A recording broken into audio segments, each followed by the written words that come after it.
Alright guys, how you doing, man? It's your boy Bitter Anime here. Today we're gonna be discussing Black Clover chapter 244. And I will say I like this chapter. This chapter wasn't bad. It wasn't a great chapter, but it wasn't bad. I like the last chapter a little bit more because it had a little bit more fighting, but this chapter was great as well. We had Dante, of course this chapter is we had Dante and Asta fighting in the beginning, and we're gonna get into other things that happen in the chapter. So this chapter starts off by freaking Dante is really still upset that Asta had left the wound on him. Man, Dante said, I really didn't want to have to do this with my hands, but I'm gonna have to beat you with my own hands, basically what he said. But at this point, I'm trying to figure out what type of mage Dante really is. Is he like a brawler type when he has to, like when he's fighting like someone he has to like actually try with, or does he actually? Well, we see he has attack spells like with the swords and stuff and the rocks and all the other stuff. But I don't know. I think his main thing might be using his fists because he's real arrogant and stuff. I feel like he just feel like he can beat anybody up. So Dante comes up to us. He's like, man, I didn't really have to get my hands dirty. So he uses a spell called Gravity Magic Heavy Infighting. So I'm assuming with this spell, so he basically pops up behind Asta, fist up, ready to go. Just fit like he's boxing almost at this point.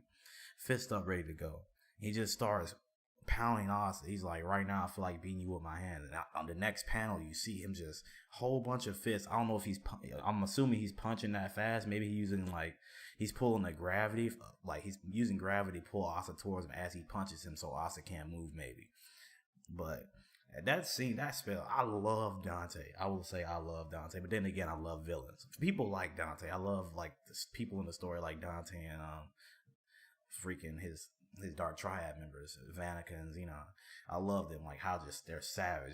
They just make you want to love them because they're just so savage, in my opinion. But yeah, it looks like Dante's pulling Asta towards him and he's punching like super fast. I don't know, like some Dragon Ball Z type stuff punches. You know what I'm saying? But and then after that, we have the Grey flashback. We got Grey laying there with Gauche. Gauche just laying there, blood. Everybody's just standing over him. Gauche, like trying to figure out what they're gonna do. And Grey just crying. So, and then we go into the flashback. So it seems like Grey growing up had a rough childhood, as like a lot of people in the Black Bulls did. So, Grey apparently looked like two twin sisters. And she was like the black sheep of the family, basically, because apparently she wasn't pretty. But man, shit, I don't know what y'all talking about, man. Grey can get it. Grey can get it. You know what I'm saying? I ain't saying she ugly, but she can get it. But okay, enough of that. I'm sorry about that. We're gonna keep it PG. Yeah, but basically, Grey's getting bullied by her mom, bullied by her sisters. Sisters laughing, little two twin sisters laughing at her because Grey looks, Grey's Grey. She doesn't look as good as her two twin sisters, but yeah. So, and then basically her two twin sisters come up. They're like, "Oh, I see you've been practicing blah blah blah with your magic." And then Grey pulls out a spell, but she can use transform magic, not even copy magic, but transform. She can transform into anything that she likes. So, or anything that she tries to, at least from what I've seen, she does. So she transforms into them, and then they get triggered. They are done. They are upset at this point. So freaking, they get mad. They're like, "Don't mock us," beat her up and stuff, kicked her out, doing spells and stuff, kicking her out of the house. Somebody will kill you. All that dumb stuff. You know how a rough childhood can be. Basically, tomorrow will kill you and stuff. So, freaking Grey's running away thinking like, "Oh, I just finally did something good." It's a sad flashback in my opinion. It's like, "Oh, I just finally did something good, and now I'm getting bullied even more. I thought they'll accept me." But as she's running away, these three bandits, I'm assuming they just pop up. They basically say, "What do you got for robbers like us?" Like, trying to get whatever she has. And of course, Grey's an attractive young girl. So they're like, "Oh, you can just give us you. There's always you." You know what I'm saying? Like they just go to grab her. And then we see the panel of mirror magic, Gauche and Marie. Gauche appears, and then he's like, Gauche. He got Marie. He hold Marie, his little sister thing he got going on. He hold Marie in his arms, and then he's like, "Only reason I saved you because Marie said saved you." And then he got the nosebleed thing. It's comical. It's real good. It's really good. Real good panel and real good chapter with that. Then Marie's like, "Thank you for saving us," blah blah blah. And then Gauche, I like what Gauche did here. He's pretty good scene. He's like, "If you're really not committed to running away, then go home already." he telling her, if you're not ready to survive out here, go back to your house because you're not gonna make it. This for the real people out here. It's like the flashback ends, and then basically Gauche gave her the drive to keep going and keep going and keep going. And then basically at that point the flashback ends, and then it's like it comes back to the present day where she's standing over Gauche, and he's like, I want to save you, blah blah blah.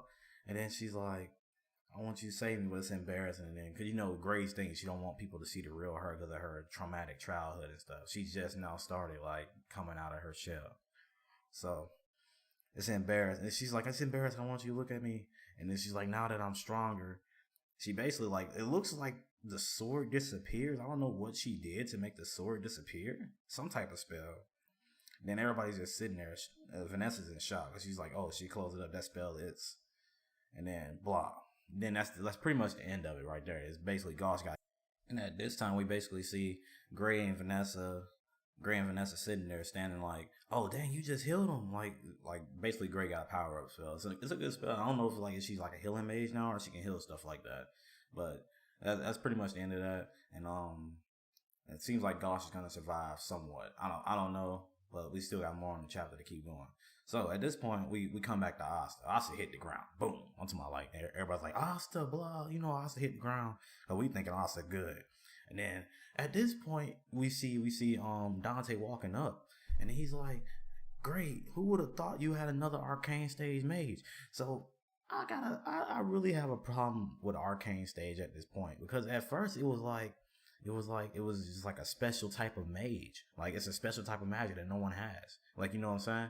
But now it seems like everybody's Arcane stage, and I don't like that. I like how special Arcane stage was at first, and then Dante's basically like, oh, my women. Now he want Grey too. He don't just want Vanessa. He want both of them. He want a little menage a trois. He want a threesome with both of them. Basically, he tells them that their powers are being wasted here. And then at this point, I'm thinking like, oh, it's over with. Asta's done. No, I'm wondering where Yami at this point. And then little do we know, we see this black line of just a dark slash come through, just like a dark slash hit the ground. Next thing you know, next panel, my favorite character is back. My boy Yami pulls up. It's so funny because you know how scary Fenrir is. So Fenrir's just like looking out. He's looking out. He's like, do I really want to come out of my portal?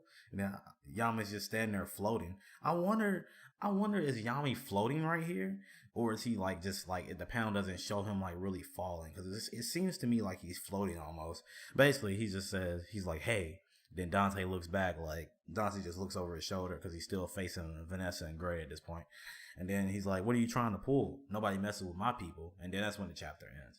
So this chapter, I'll give it a 7.5 to an 8 out of 10. This was a great chapter in my opinion. I like the final one also. We got to see what other spells Dante has. We got another confirmed Arcane stage mage in Grey. And then we got Asta getting beat, Yami showing back up. Like I said, at this point, I'm wondering like how special is Arcane stage really? Because the Black Bulls now they got Vanessa, Yami, they got Asta, and now they have Grey. Like, I don't know who else is Arcane stage. Like, we don't know, but it's just crazy to me because I feel like Arcane stage should be like a special type of mage. But I don't know. We will see next week, chapter 245. Looks like we're not going to get a break. It's going to hit next week, probably around Friday. I waited for the Viz translations, but I might not do that next week. I might do an initial reactions and then look at the Viz translations to see if there's any like discrepancy between the translations. But besides that, great chapter. I'll get back to you guys next week, the next chapter. Thank you guys for watching. If you watched this far, if you could, hit a like and subscribe. We'll be back for more content all week. Thank you guys.